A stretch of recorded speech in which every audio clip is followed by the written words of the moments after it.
All right. This hearing will come to order. I start by asking unanimous consent that the gentleman from Florida, Mr. Waltz, be allowed to sit on the dais and participate in today's hearing without objection.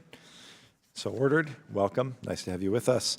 This hearing, entitled "The Status of American Hostages in Iran," will allow members of the Levinson, Namazi, and Zakha families to share information about their loved ones who remain imprisoned or missing in Iran. The hearing will also help subcommittee members examine how Congress can both hold Iran accountable for its actions and advance efforts to bring detained American citizens and legal residents home.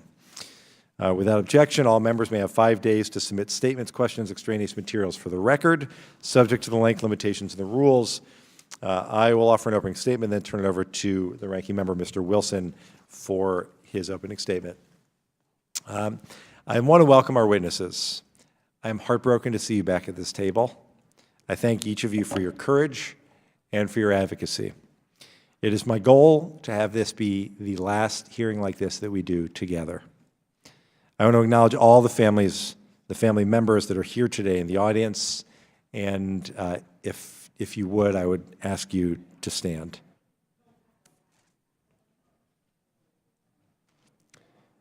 Please know that we see you and we support you and we thank you. Thank you for being here.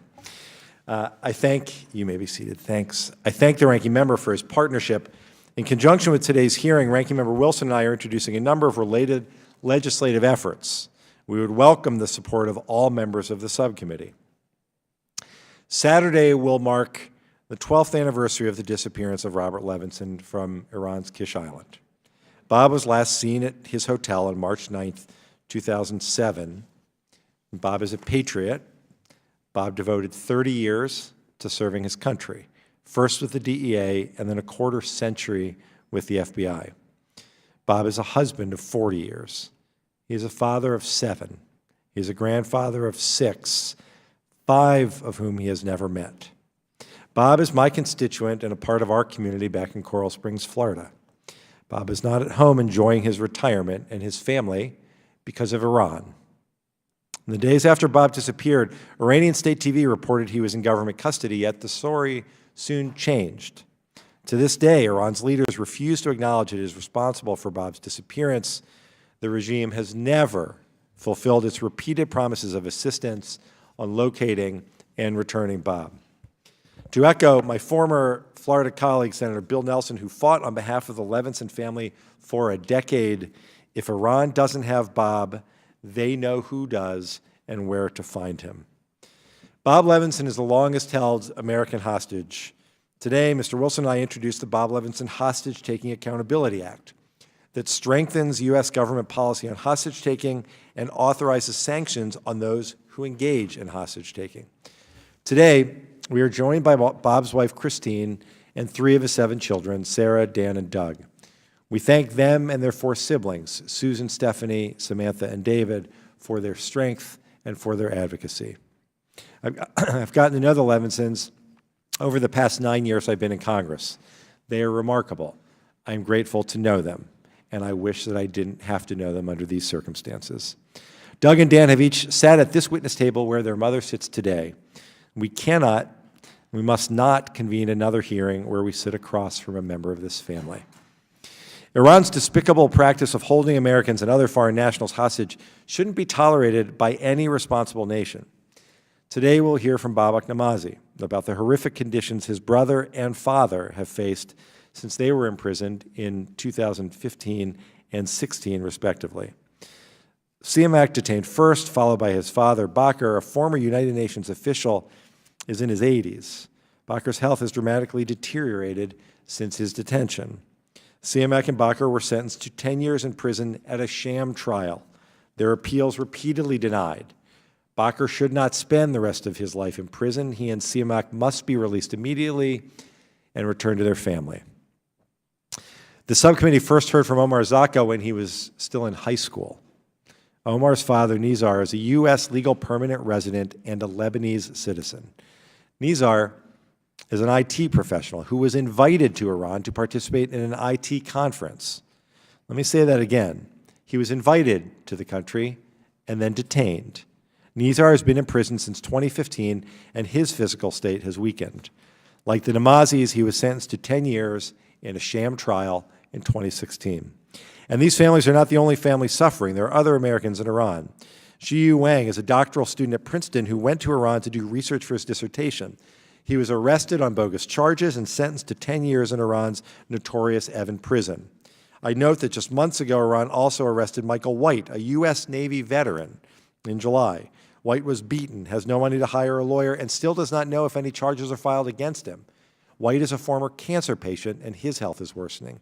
Furthermore, there are Canadians and Brits and French detained in Iran. It is disgusting the way that this regime disregards the human rights of its own people and of foreign nationals.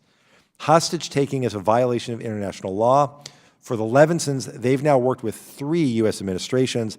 The rest of the families are now on their second. They encounter the same problems time after time, well-meaning officials who run into bureaucratic hurdles, geopolitical shifts in our relations with Iran, and worst of all, being left behind when others come home. This administration has taken pride in its ability to bring Americans home, but I am concerned that the withdrawal from the JCPOA, the heightened rhetoric and lack of contact with any Iranian officials may slow down efforts to return these Americans to their families. But I urge the administration, and I urge President Trump, to sit down with each of these families, hear their stories, understand their suffering, and then take bold action to return their loved ones. And I'll now turn it over to the ranking member, Mr. Wilson, for his opening statement. Thank you, Chairman Ted Deutsch. I want to thank you for holding this important hearing today. I'm grateful to work with you on this subcommittee on such critical issues.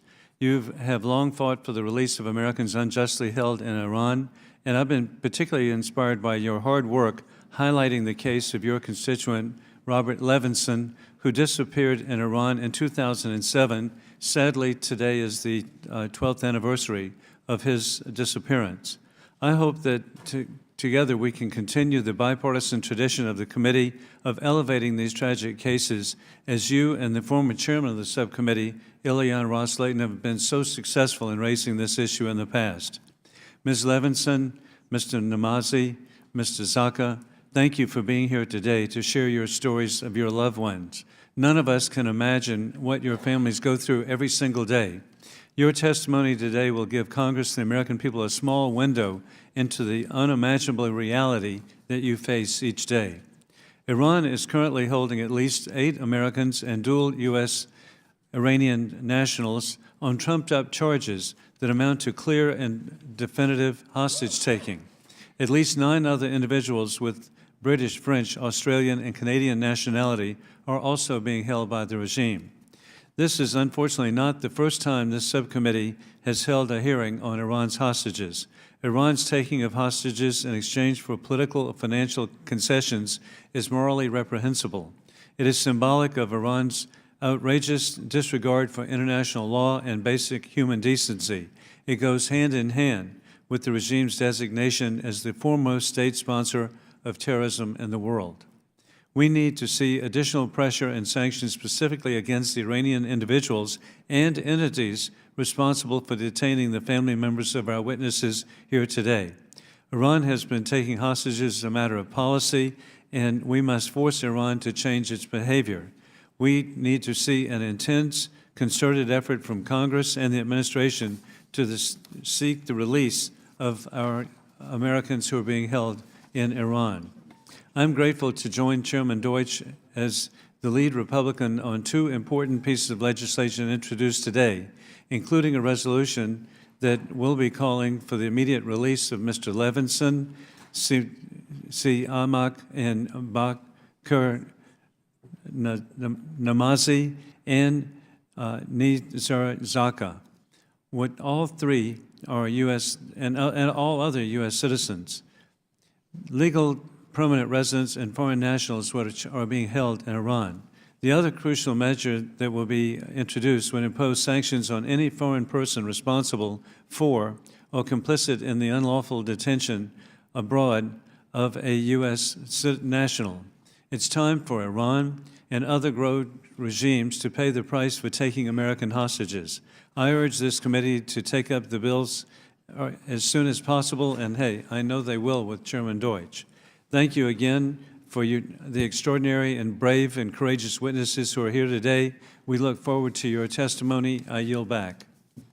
Thank you, Mr. Wilson. I'll now introduce the witnesses. Mrs. Christine Levinson is the wife of Robert Levinson. Mr. Babak Namazi is the brother of Siamak Namazi and the son of Bakr Namazi. And Mr. Omar Zaka is the son of Nizar Zaka. Mrs. Levinson, you're recognized. Please limit your testimony to 5 minutes. And without objection, your written statements will be made a part of the record. Thanks again for being here, Christine. Mrs. Levinson.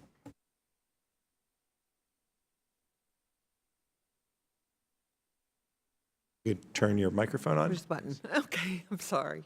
Mr. Chairman, Ranking Member, and distinguished members of this committee.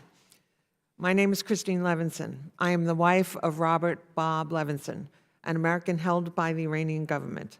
My husband is the longest held hostage in American history. If I had my choice, I would not be sitting here before you to give the testimony I am about to give. I would be sitting at home with my husband by my side. I am only here out of necessity. My husband, Bob, has been a hostage for 12 years.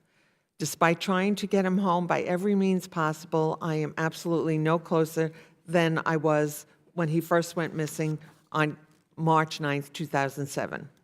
I hold the Iranian government responsible, but I believe the U.S. government is at fault as well. Bob was taken nearly 12 years ago to this day on Kish Island, Iran. Since that time, my family and I have had no direct contact with him. A few years ago, we received a video of him as a hostage pleading for help of the United States government. Then we received photos of him wearing an orange jumpsuit. We have been unable to obtain any information on what needs to be done to return Bob home. All the facts of this case tell us that the Iranian authorities kidnapped my husband. I have been to Kish Island. I believe it would be impossible for the Iranian government not to know what happened to Bob. We have confirmed that he made it to his hotel on Kish on March 8, 2007, and left the hotel the next day. But his name was nowhere to be found on the passenger manifest for the flight returning to Dubai. Additionally, the FBI assessment of the video and photos we received years later concluded that the Iranian government had to have developed them and sent them to us. The FBI also has a $5 million reward that remains unclaimed. The evidence is so conclusive that the United Nations released an opinion in 2016 holding Iran responsible for Bob's continued deprivation of liberty. Yet Iran has been allowed to feign ignorance over and over again, with absolutely no consequences from the U.S. My family's dreams of reuniting with Bob continue to remain just dreams. We believe he is alive, and we continue to receive reports that he is alive. At this time, there is mounting urgency for his health and well-being. Every moment is of the essence for Bob, who turned 71 this Saturday. After 3 very different presidential administrations, we are no closer to bringing Bob home than we were when we started. We have nothing. There have been some dedicated people from various government agencies on the front lines of Bob's case working hard to get him home. We are deeply grateful to them. At the same time, we have experienced shocking dysfunction from our other officials. It became clear to me early on that major government bodies were not even talking to each other about the case. In the past, statements and misstatements to the media by U.S. officials about Bob's status, questioning if he is alive or in Iran, have severely undercut the efforts to hold Iran accountable. We know this because Iranian authorities have thrown these wrong statements back in our faces. The Iranians still regularly point to a statement made in error by the White House several years ago that Bob was not in Iran. That was wrong, but the U.S. government gave Iran an excuse not to send Bob home. And in January 2016, when other American hostages were released and Bob was left behind, the United States government let Iran get away with it. My husband served this country tirelessly for decades. He deserves better from us and from our government. In addition to being a patriot, Bob is an incredible husband and father. We have raised 7 children together. When our youngest daughter gets married in just 2 months, it will be the last daughter he has the opportunity to walk down the aisle, and everyone knows how important that is to a dad. Not a day or week goes by that I don't get a phone call from one of my children saying how much they miss Bob and struggle without him. We are all suffering a living nightmare. We wonder endlessly what kind of conditions my husband is living through. We know how deeply he must ache physically and spiritually from being away for us so long. By being away from anyone he knows and loves with absolutely no human rights, what kind of hell must he be living in that both our governments and Iranian authorities have allowed him to live in for so long? I want to close my testimony by asking each of you to imagine how devastated you would feel being ripped away from your family with no contact with your loved ones and no contact with the outside world. My husband has been held captive for 4,381 days. That's 12 years this Saturday without his family. Imagine how alone he must feel. We need your help. Today, Congressman Deutsch and Senators Menendez and Rubio introduced the Robert Levinson Hostage Recovery, Hostage Taking Accountability Act. I cannot thank them enough for their continued support for Bob and our family. I truly hope this will be something that brings Bob home. But when Saturday's anniversary passes and the media attention inevitably shifts, a different issue will take the priority, and we will again feel like we have this immense burden alone. Without you, we can't succeed. Please help my family to get Bob home. Thank you. Thank you, Mrs. Levinson. Mr. Namazi, you're recognized.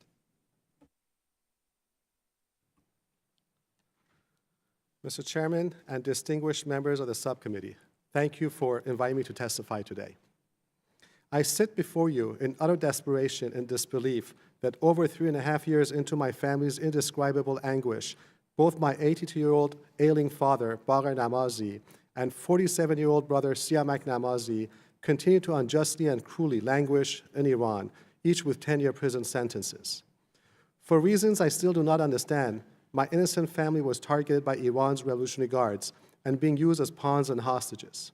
Since this nightmare began, my family has faced the evil might and power of the IRGC, which has imposed on us a relentless and sustained campaign of cruelty, pain, suffering, lies, and horrors, which continue until today.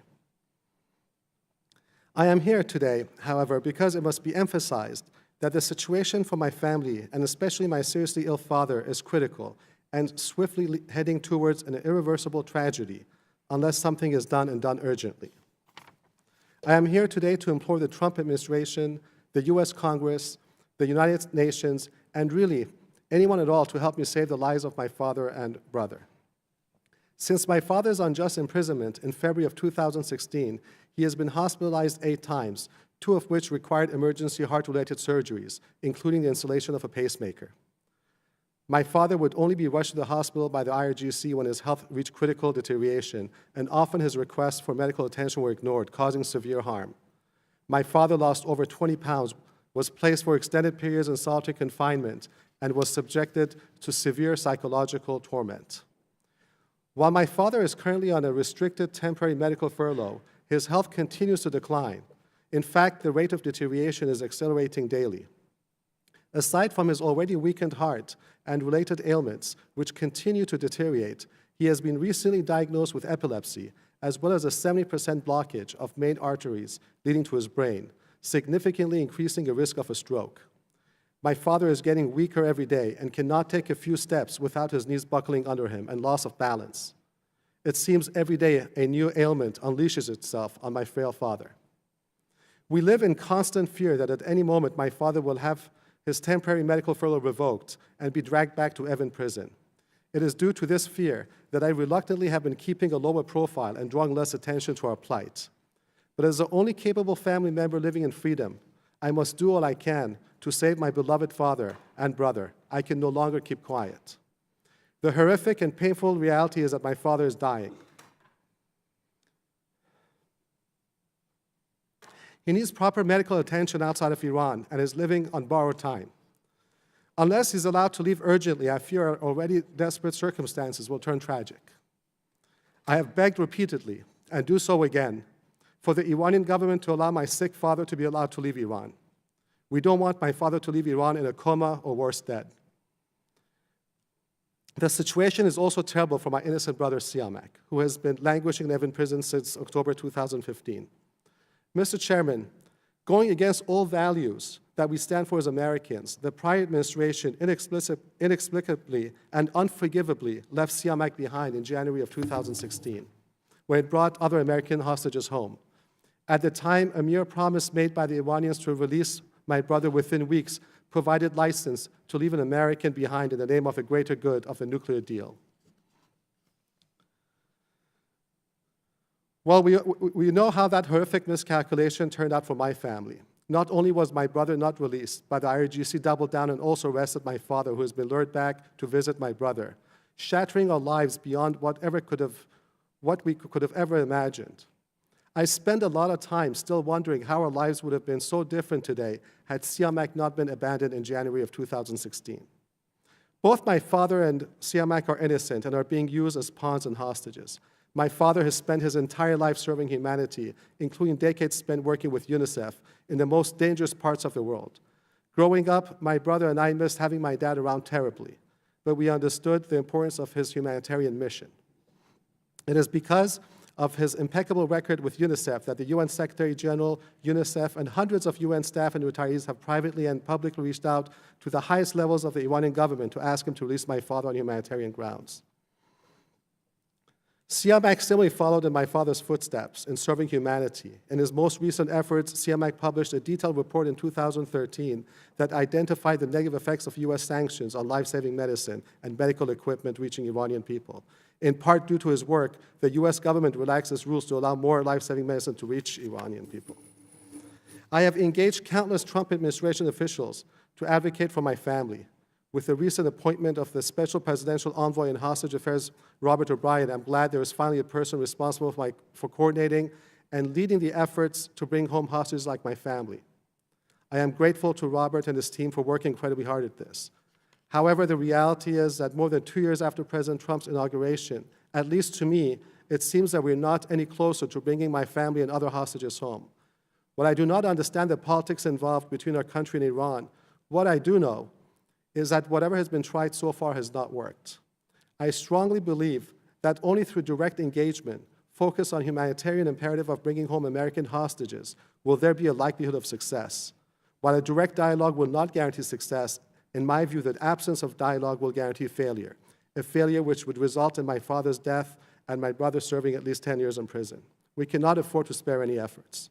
I'm counting on President Trump to stay good to his word that Americans will not languish in Iran when he is president. The president has had great success in freeing other American hostages from other countries like North Korea, Venezuela, Turkey, Yemen, and Egypt. And I implore the president to spare no effort to bring my family and other American hostages home from Iran. Finally, I would like to share with you a part of a personal message from my dad to his UNICEF colleagues, urging them to continue humanitarian efforts on behalf of the needy. My father sent this message to me as he was being forced back to Evin prison after one of his emergency heart-related surgeries. While the pain of those dearest to me continue to hurt deeply, I am also sorry that with the help of all of you and other great humanitarians, that I could not continue to serve our common cause of peace for children, especially in the sorely troubled Middle East region. Elimination of poverty through people empowerment, combating child trafficking, and opening space to hear the voices of the poor. Sustaining these great causes will be the best reward that can, God willing, be granted to this humble man. My father and brother have dedicated their lives to the most important causes of humanity. Now we desperately and urgently need humanity to be a voice for them before it's too late. Please be that voice. Thank you. Thank you, Mr. Namazi, and thank you for sharing that message with us. Mr. Zaka. Good afternoon. My name is Omar Zaka. I am the youngest of Nizar Zaka's 3 sons, and I'm speaking on behalf of all of us today. Thank you all, ladies and gentlemen of the Congress and the representatives of the American people, for the opportunity to speak to you today, and for the attention you give to my father's kidnapping. This is my second time here. I was first here in July 25, 2017. It's now nearly 4 years since I've seen my father. My father was last seen leaving his hotel on 18th of September 2015 on the way to the airport. He was kidnapped and taken hostage by the IRGC. My father was in Iran on the official invitation of the Iranian Vice President, Ms. Molaverde, who had invited my father to speak on the second conference on women and sustainable development. I repeat, he was officially invited to Iran by the Vice President of Iran. My father is an internet freedom advocate. He is the president of IJMA, an international NGO that specializes in information technology for development, based in Washington, D.C. He has spent most of his career working on bridging the digital divide between different communities around the world. In September 2018, 3 years after my father had been taken, his host, Mrs. Molaverde, admitted to the Associated Press that Iran had failed my father, and yet my father remains a hostage of the Revolutionary Guard. The last 4 years, and especially in the 2 years since the last hearing, my life has been very difficult for us. Time and again, our hopes that our father will be released have been shattered. My father has been subjected to physical and mental torture and ill treatment by his captors, who continue to exert pressure on him to make false confessions to support his crimes. Sometimes my father has been promised that if he confesses, he will be released. My father is a man of honor and integrity. He will not confess to a crime he has not committed. Somehow my father sustains his mental strength. He has just stopped a 3-week hunger strike a few days ago, the only means available to him to protest against his treatment. He stopped because we, his family and his friends, pleaded to him. His body cannot handle such a long hunger strike anymore. My father has been denied his human rights. When the foreign minister of Iran, Mr. Zarif, was once asked by the media about my father's case, his reply was that my father's case is a problem between the U.S. and Iran. What problem between the U.S. and Iran could justify kidnapping my father? Not a single day of those 4 years has passed that my family and I do not fear for my father's safety. The feeling of dread we experience if we miss my father's call or if we do not hear from him for 3 days is unbearable. We are tormented by the fear that something terrible has happened to him or will happen to him. In December last year, he was taken into incommunicado solitary confinement for approximately 40 days. We did not know where he was, if he was alive or dead. After 4 years of not seeing my father, I see him on film released by the Iranian TV while being arrested. The film was shamelessly broadcasted by the Iranian state news. The film, part of a smear campaign, it was broadcasted 4 times on primetime television. There is no truth whatsoever in these allegations. My father is innocent. We thank Secretary of State Mr. Pompeo for the following statement he made about my father in mid-September 2016 when he was in Congress, in which he said, "This week marks 1 year the Iranian government has been holding hostage Nizar Zakka, a U.S. legal permanent resident and international internet development expert. Mr. Zakka this week was sentenced to 10 years in prison, millions of dollars in fines. His only crime was to bring greater internet access to the women of Iran.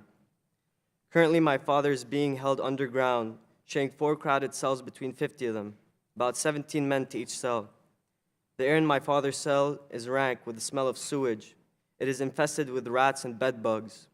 There is no designated place for him to eat. My father spends 16 hours of each day and every day in a coffin-sized space where he sleeps and keeps all of his clothes and few of his possessions. They cannot see the sunlight or breathe fresh air at any time except for 2 hours a day during lunchtime. They have to choose to have lunch and miss the sun or to see the sun and miss lunch. My father's kidnapping is an act of state terrorism. Iran has conducted this practice of hostage-taking for over 40 years. We believe it will continue if you, the representatives of the American people, do not help to put an end to it. We have done everything possible in our capacity to put an end to this misery. We have reached out to the UN and other international human rights organizations, have launched petitions, we have campaigned for my father's cause in the media, and we have issued countless press releases done by my brothers and I about my father's case. But we feel like we are facing obstacles we do not understand. We are looking forward for President Trump to name my father and other hostages while condemning their arbitrary detention by IRGC. Such a statement will help us sustain the pain and suffering they're experiencing, knowing they are not forgotten. We ask America to take all available legal and diplomatic measures to reunite us with our father. We ask this government to do the same for all the families of the other hostages. Thank you again to the representatives of the American people for this opportunity and for your continuous support. Thank you. Thank you, Mr. Zaka. Thank you to all of our witnesses. Let me begin by asking, on the July 2018 appointment of Robert O'Brien to serve as Special Presidential Envoy for Hostage Affairs, the National Security Advisor, John Bolton, pledged that O'Brien would maintain a collaborative dialogue with the families of current hostages regarding diplomatic recovery efforts for their loved ones. I just would ask each of you, in your view, are Special Envoy O'Brien and his staff fulfilling that pledge, and in what areas could there be improvements from your very important perspectives? Ms. Levinson? Robert O'Brien and his team are extremely helpful in our case. They are available whenever we need them to be. Their team coordinates any meetings that we need to have, and Mr. O'Brien himself is in contact with us whenever he feels he needs to give us an update on my father's case. So I think the hostage fusion cell, as it's called, is doing a good job and is necessary to maintain the status of one place where you can get all the information about a hostage. Good. Thank you, Ms. Levinson. Mr. Namazi? And so far as that office is concerned, Could you turn the microphone on, please? Thanks.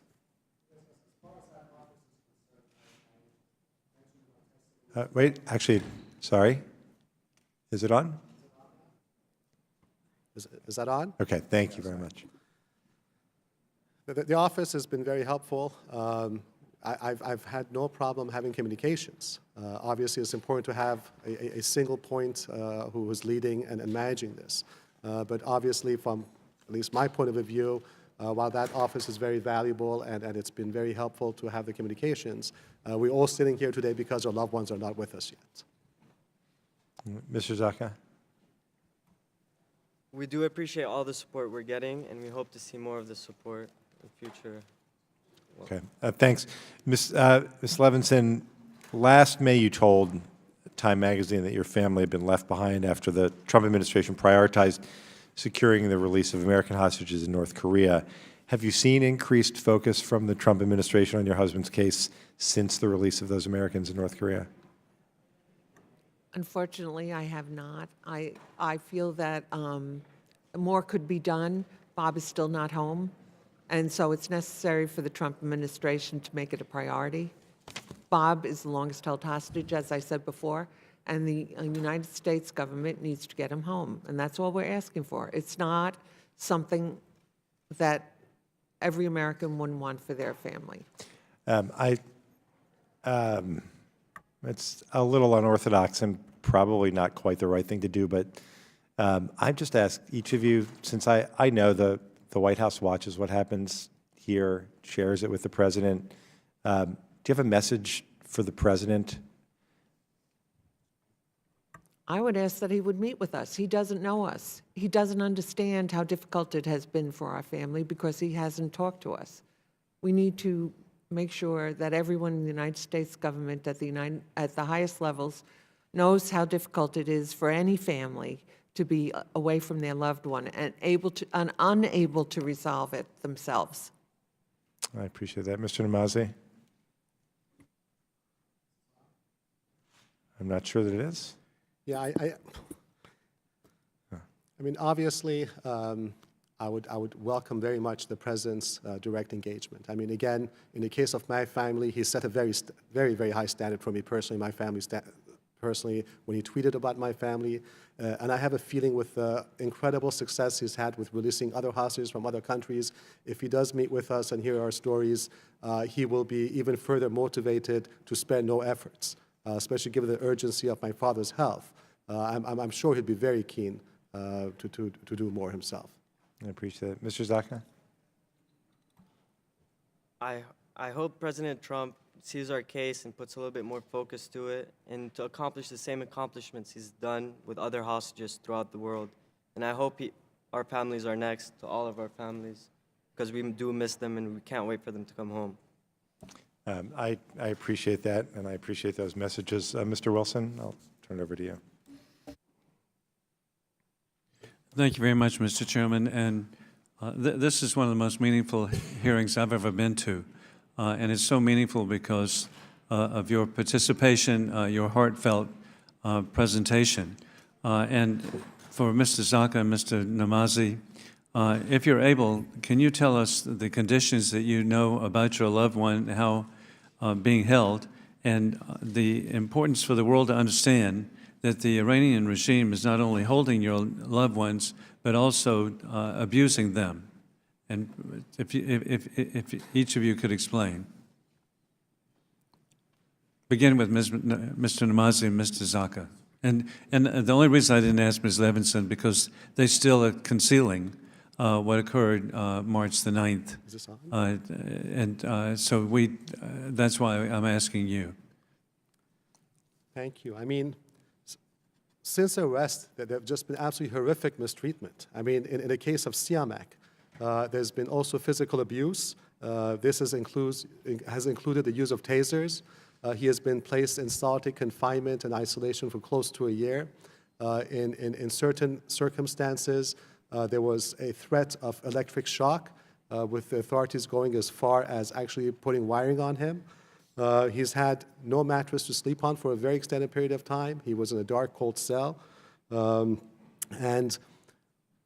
in the case of my father, as I mentioned, he's on medical furlough right now. But while he was there, he has been, as an 82-year-old man, someone woke up one morning and decided that let's put this old man in solitary confinement for a few weeks. Who does this? Who wakes up and make a decision like this?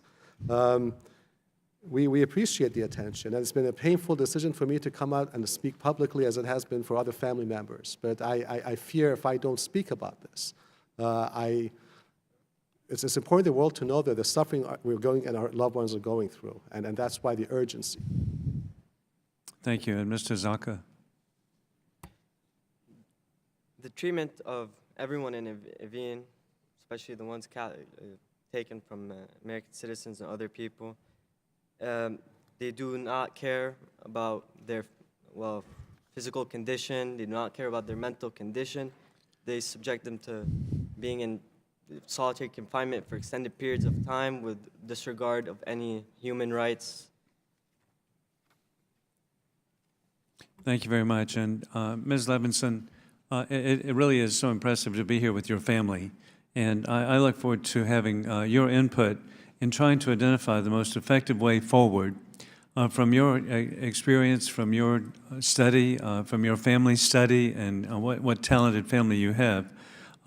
What do you believe can be most effective to try to change the course of the Iranian conduct of the illegal concealing and holding of your husband?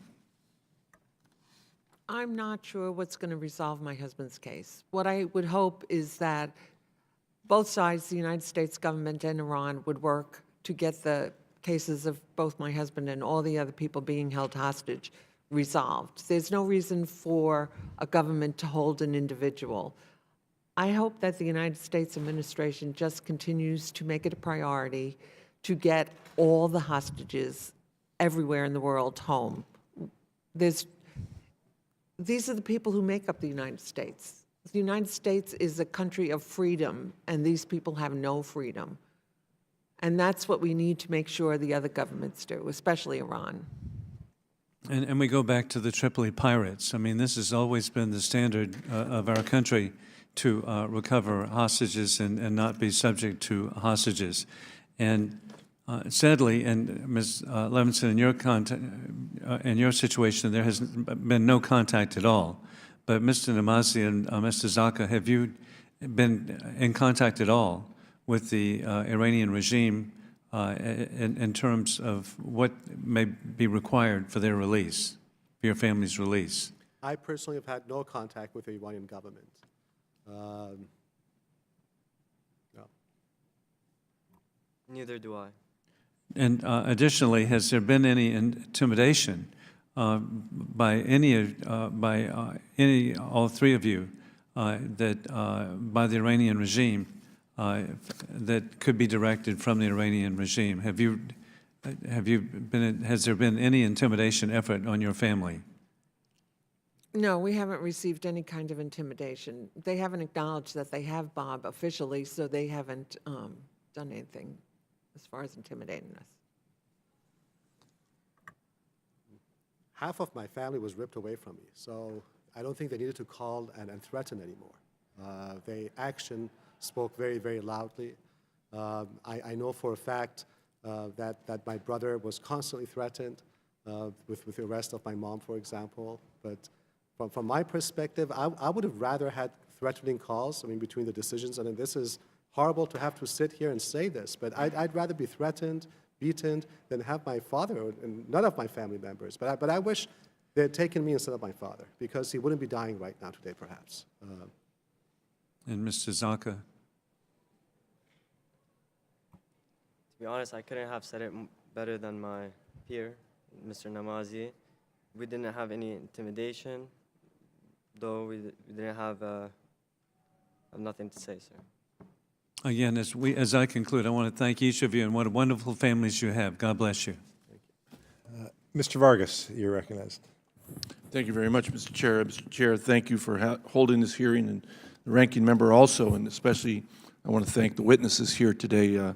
Mrs. Levinson, obviously I listened very carefully to your testimony, and what was very moving was the sad situation that your daughter may be walking down the aisle again without your husband. I have 2 daughters, and I think that was very moving. And then when you were asked, if you could say anything to the president, you'd like to talk to him. And I hope you do get a chance, because you communicated that so well, how sad it is and how tormenting it is not to have your husband home, and how that also, Mr. Namazi, your dad and your brother, Mr. Zaka, your dad, I hope you get that opportunity, because I think there's more that we can do as a government to bring them home. I did want to ask specifically about that. My family's never been taken hostage. I hope they never do, obviously. And I want to know, what kind of contact do you have from the American government? Now, obviously, we talked about the special envoy, O'Brien, but what kind of day-to-day contact, or week-to-week, or month-to-month, or year-to-year, what kind of contact do you have officially with the government as we tell you what we're doing or what we can't do to help you? In Bob's case, the United States government, as I said before, Bob was a retired FBI agent, so we have always maintained contact with the FBI. We did have contact with the State Department as well over the years, and we have met with the high-level officials that we need to over the years.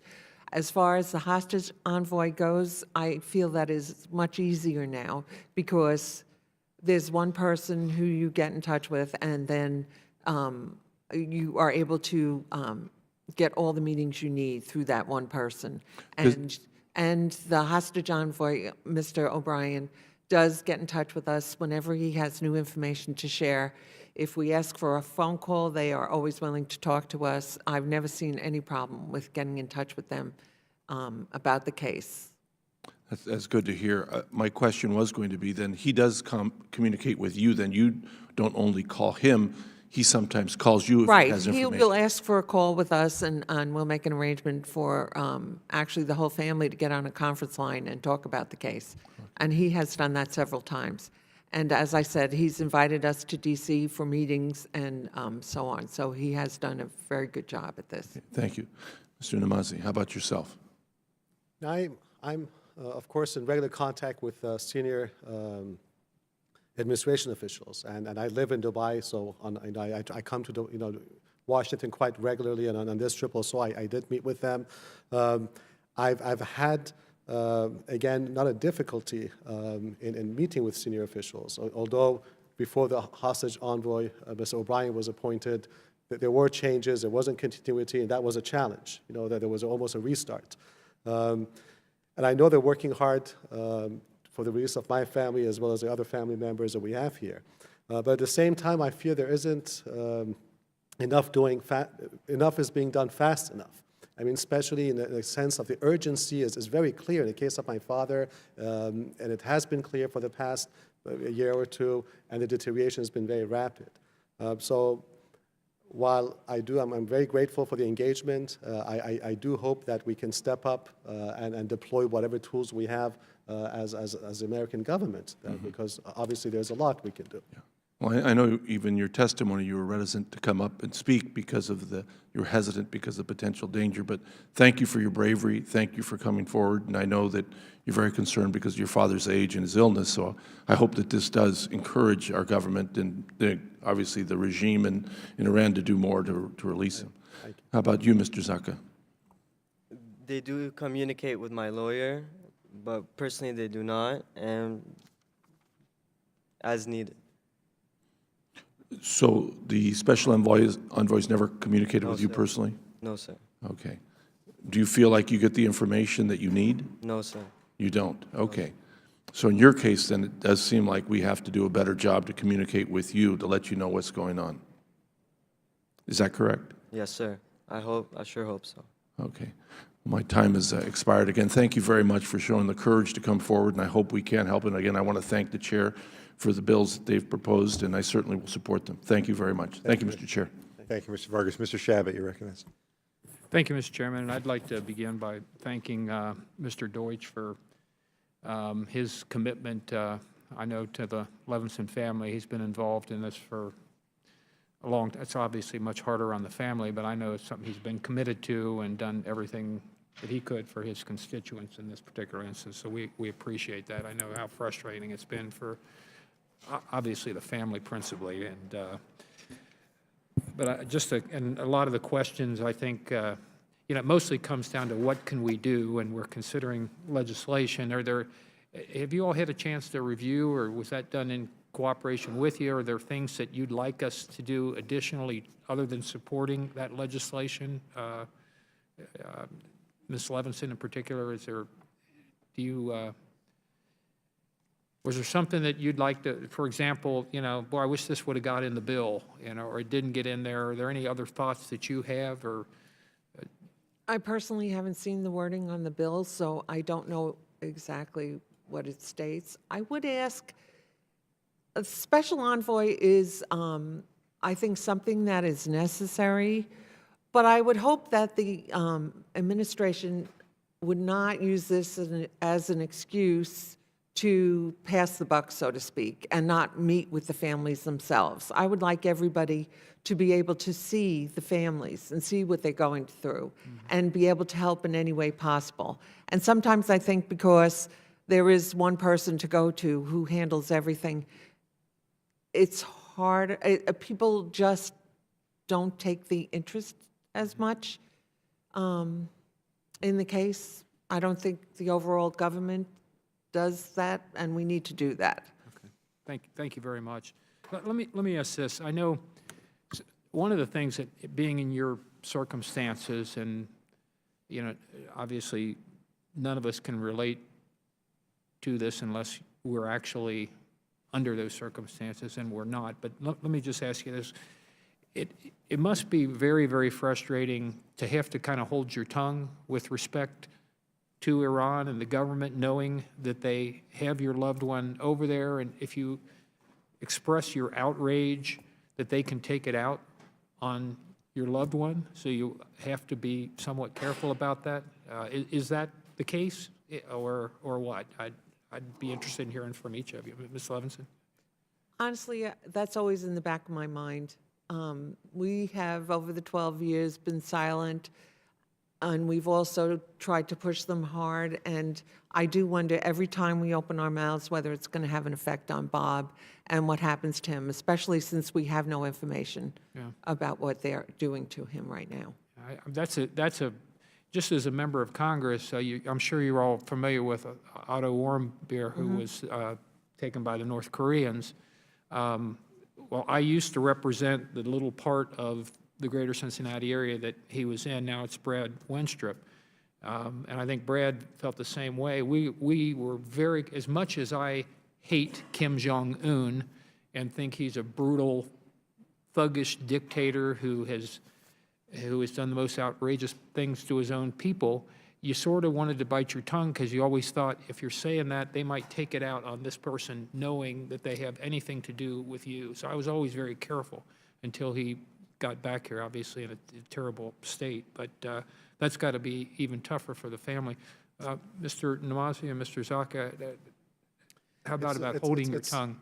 It's an extremely difficult decision. Being here today for me was a very difficult decision because the Iranian government will always take the easy way out and blame the victims for what it's doing to them. So every time I speak to the press, every time I come to hearings, which I wish it ends soon, that I'll be here to celebrate as opposed to be sharing the pain. But the fact is that it's important, I think, to, if there's not attention given to my family and others, there could be even, I feel there could be even more mistreatment. So yes, I do fear, but I have to wrestle that versus the absolute silence of what that would mean for them. I don't have that luxury of knowing what's right and wrong all the time. I have to go with my gut feeling and, of course, the advice I get. The Iranians have always insisted on keeping it quiet because who wants this kind of publicity?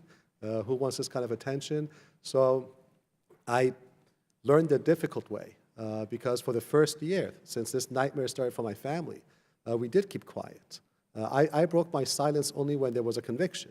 And I have to say that was also encouraged by the previous administration to keep quiet, especially when my brother was left behind. No one wanted to get that kind of attention on that side as well. Thank you. Mr. Chairman, my time's expired, but could Mr. Zaka answer? Of course, as well? of Thank course. you. Mr. Zaki, you're recognized.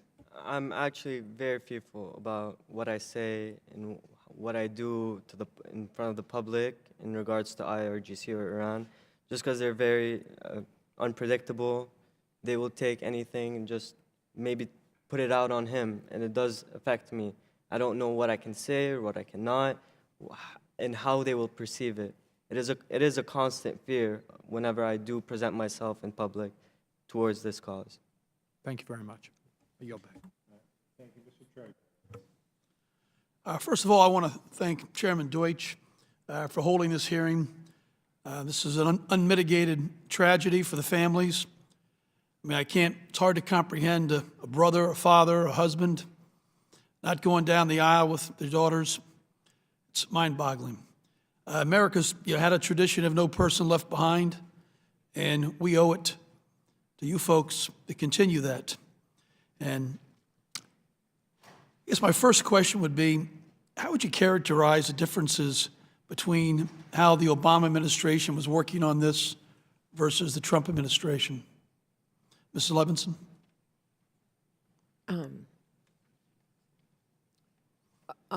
The Trump administration, the hostage envoy was not in place during President Obama's first administration. He was only created the position was only created at the end of his second term. And who was the hostage envoy?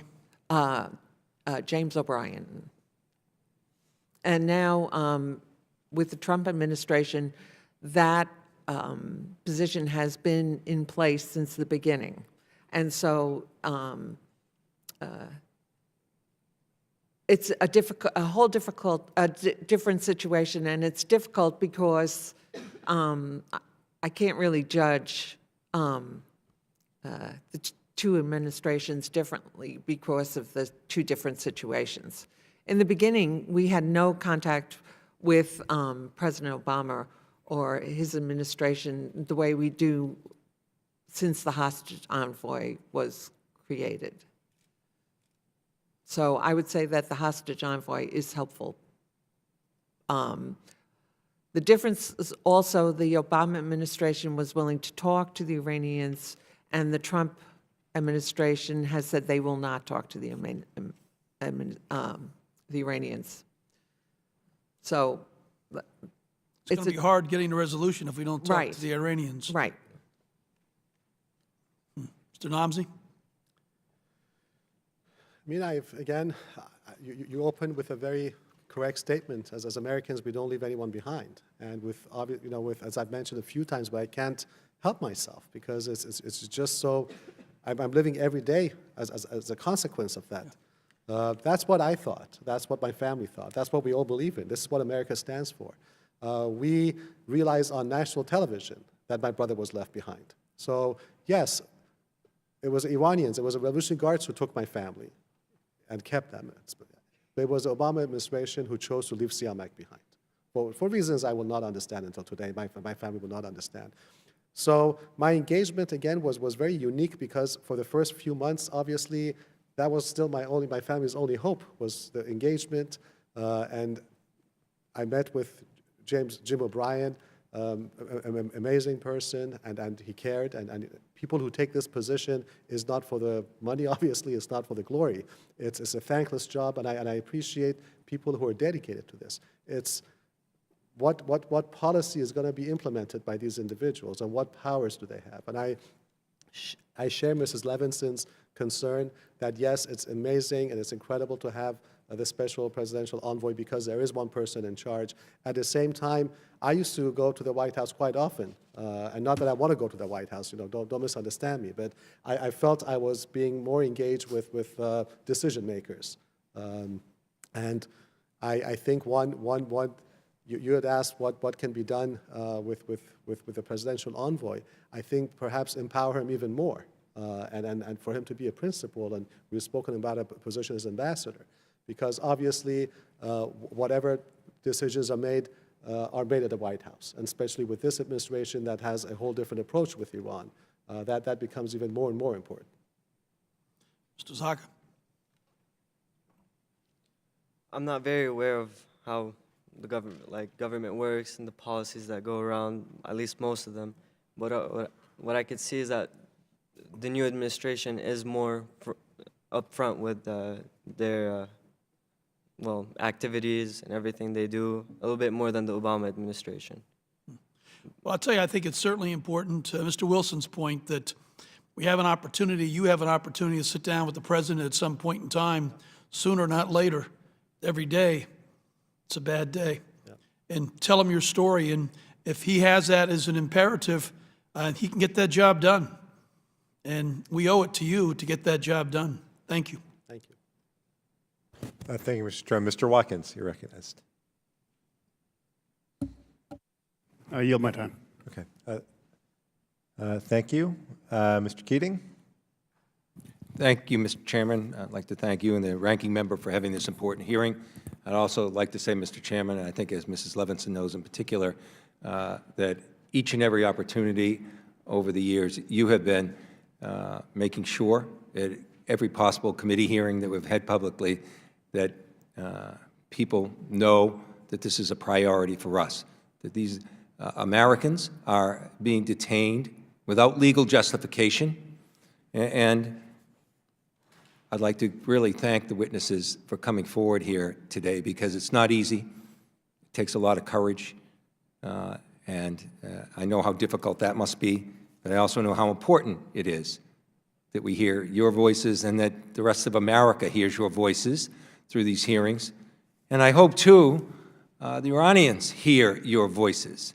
In fact, I will tell you, with your presence here, I want to say this, and I think I don't speak for myself in many ways, but this Congress, there's legislation to impose sanctions on those Iranians that are responsible for and complicit with politically motivated and extended detention or trial of U.S. citizens or legal permanent residents. And your presence here and hearing these stories and seeing the actions of the Iranian government in doing this will shape greatly the way I view that legislation. And that legislation would not only pertain to sanctions individually on those people, but on their families as well. So thank you for being here in that regard. We've heard most of what you've had to say. I have, like so many members, I have family members who are being detained, Paul Whelan, in Russia right now without legal justification. And I'd just like to ask one question, other than the statement I made. Is there anything outside the official areas of action that's taken by the State Department or by the envoy that we could ever be helpful with? You know, the effects on your family, maybe some help for your family and how they're coping with this, that there might be areas where we can provide some assistance.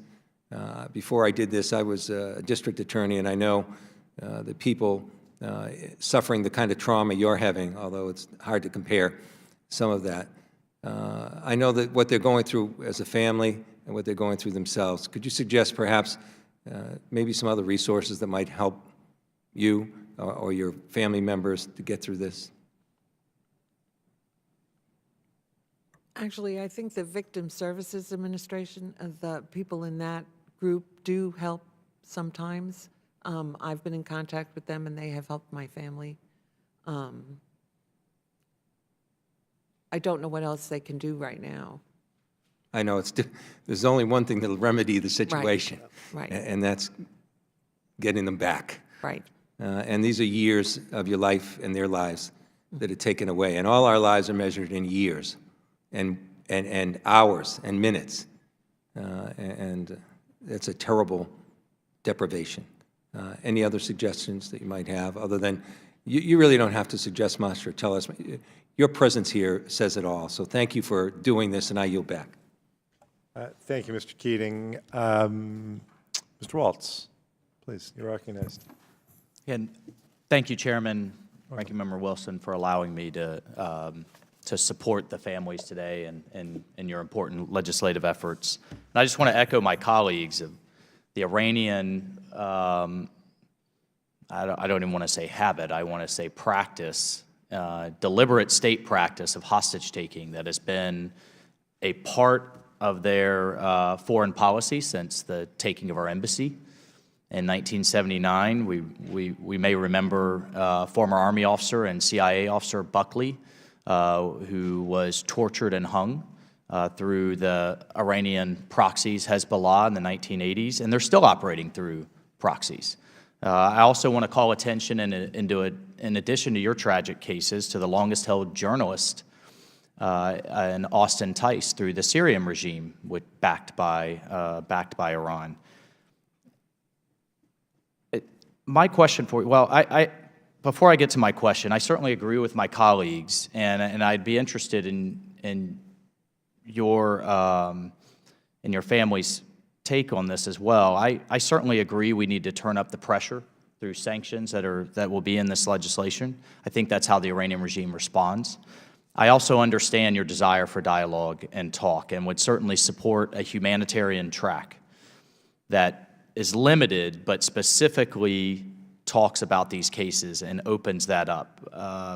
My guardrail on that, and I'd be interested in your take, is that no other substance, though, and as a way to keep up the pressure to keep them to the table, no other substance in terms of improving our relationship, in terms of easing the sanctions, in terms of any other thing the regime wants,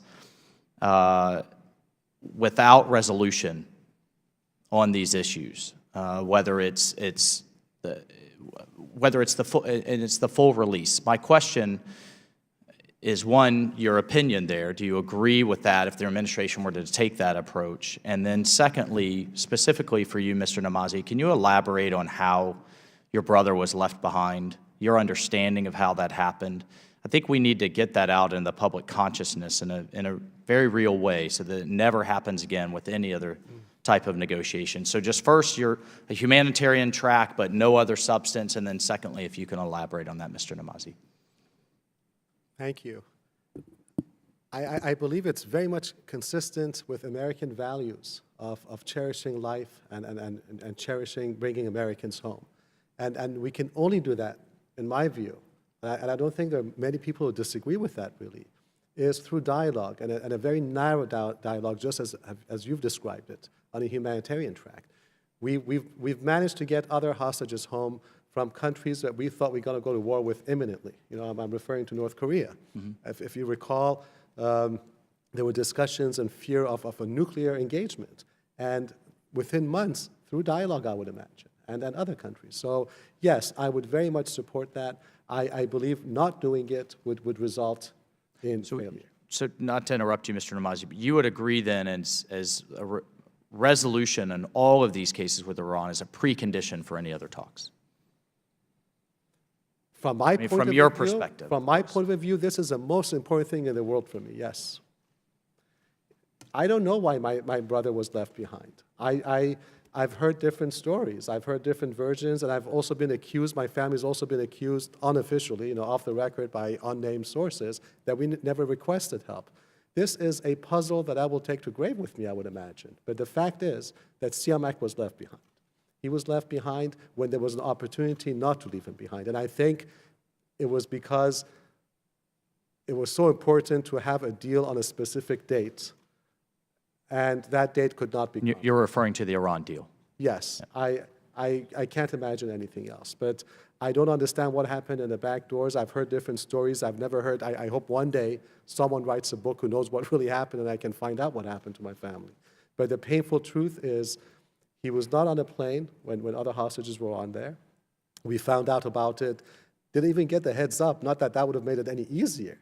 But if someone had called and said, oh, we can't tell you why, but be prepared for bad news. Mr. Namazi, I'm sorry to interrupt you. Just in the interest of the little bit of time I have remaining, I think there's a notion within media that we deal with it, and well-meaning, that they don't want to highlight these cases because they don't want to increase the value of these hostages that are clearly being held as part of hostage diplomacy. And as you've gone through this process, do you see now this horrible process you're going through, that there is actually value, more value? I know there's risks, and you've all described that there's risks to my colleagues, but it's just as a way for us to help in highlighting these cases and keeping the spotlight on them, that there's more to be gained there than to be risk. Is that, is there kind of consensus there amongst the families?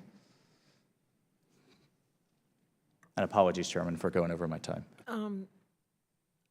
Bob was actually also left behind in that 2016 deal, and they were supposed to continue talking about his case, and they were supposed to have meetings between the United States government and the Iranian officials on Bob's case. After the deal was made, they had one meeting, and nothing happened, and it took from January to May before they had that one meeting. They had that one meeting and said they couldn't resolve the case, and so therefore nothing else was done. When asked about the differences between the two administrations, I would say that although the Trump administration has the hostage envoy in place, the Obama administration had an opportunity to get Bob home and failed to get him home, and they had 8 years to do it. I hope that President Trump doesn't follow that lead and leave Bob behind again. I think we need dialogue. I think we need to figure out how to make that dialogue happen, because the Iranians don't need to come to the table if they don't want to. Something has to change to make them want to come to the table. Thank you very much, Mr. Waltz. Ms. Levinson, Mr. Namazi, Mr. Zaka, to your families, we're immensely grateful for your participation at our hearing today. Thank you for reminding us how extremely personal this is for you. Thank you for reminding us that we have a critical role to play in bringing your family members home. And I would echo what Mr. Wilson said. The power of your testimony today will help compel that we continue to act on behalf of your loved ones and do everything that we possibly can to ensure that this is the last time we ever have to have this hearing. Thank you, and this hearing is adjourned. Thank you.